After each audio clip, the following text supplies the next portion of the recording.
जिसका बाप उससे बात करते हुए डरता है कि पता नहीं कहां से बोलेगा।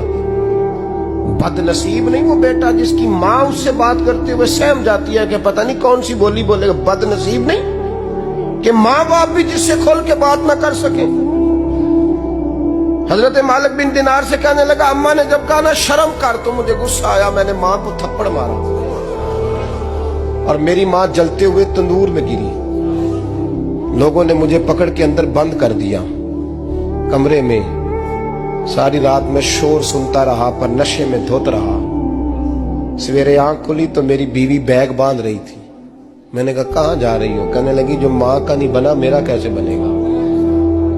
तो मैंने कहा मेरी अम्मा का वो तो लोगों ने रात को ही दफन कर दी जनाजा पढ़ के। तड़प के कहने लगा मुझे क्यों नहीं बताया? तो कहते हैं लोग कहने लगे तेरी मरती हुई माँ कह गई थी इसे मेरा मुंह ना देखने देना। मेरे जनाजे के करीब ना आए। हजरत मालिक बिन दिनार फरमाते हैं जब उसने ये बात सुनाई तो मैंने भी उसके मुंह पे थप्पड़ मारा। मैंने कहा तो इसी काबिल है। कहते हैं वो रोने लगा, हुजूर दुआ करे अल्लाह मुझसे राजी हो जाए।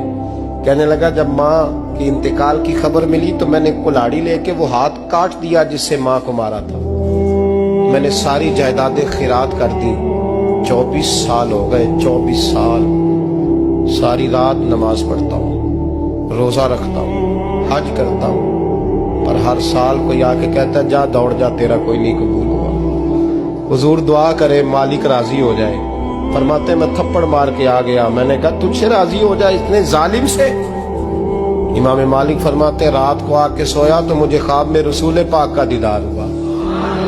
तो नबी पाक अलैहिस्सलाम ने फरमाया मालिक तू उसे मायूस क्यों कर आया है? अल्लाह तो बड़ा मेहरबान है। का हुजूर माँ के नाफरमान को माफी कैसे मिलेगी? तो इमाम मालिक फरमाने लगे नबी करीम ने फरमाया जा उसे जाके बता दे तुझे कयामत में तेरी माँ की वजह से बख्श दिया जाएगा। का हुजूर अम्मा की वजह से किस तरह?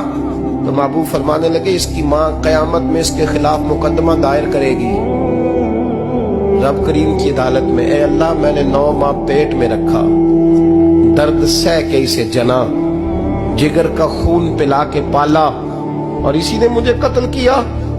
रब करीम इसकी माँ का मुकदमा सुन के कहेगा उठाओ इसको दोज़ख में फेंको, इसने माँ जलाई थी इसे भी जलाओ।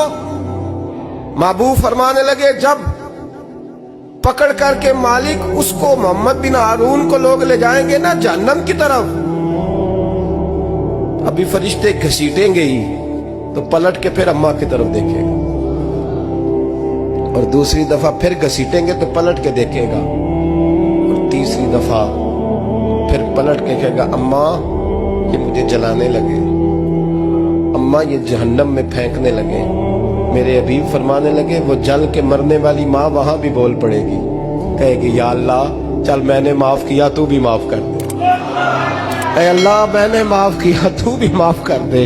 अल्लाह तू माफ कर दे इसे।